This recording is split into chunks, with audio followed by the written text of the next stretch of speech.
October 1855ના રોજ નડિયાદ મુકામે થયો હતો. બહુ નાની ઉંમરથી પોતાના વિચારો નોંધી લેવાની એમને ટેવ હતી.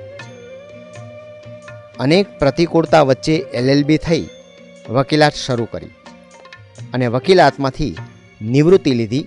એ પહેલાં જ તેમના સરસ્વતીચંદ્ર ભાગ 1 અને સ્નેહ મુદ્રા તો પ્રગટ થઈ ચૂક્યા હતા.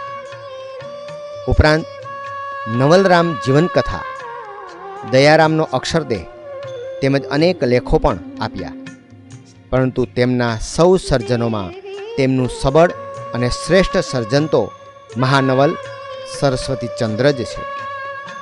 મહાકવિ નાનાલાલે તેને જગત કાદંબરી કહી છે.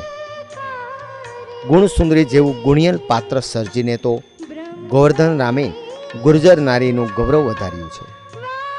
ગુજરાતી ગદ્યની રિદ્ધિ સિદ્ધિ સમૃદ્ધિ પણ આ નવલકથામાં દેખાય છે.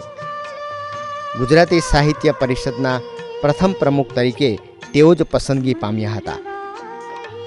આપણા સાંસ્કૃતિક વિચારો ભાવનાઓને જગાડનાર આ મહાન સાહિત્ય સ્વામીનું ઈસવીસન 1907માં નિધન થયું. સરસ્વતીચંદ્રના સર્જક તરીકે તેમણે દેશ દુનિયામાં ખ્યાતિ મેળવી. પંડિત યુગનો પાયો નાખનાર આ સર્જક તેના બેનમૂન સર્જનો થકી ચિરકાળ સુધી યાદ રહેશે.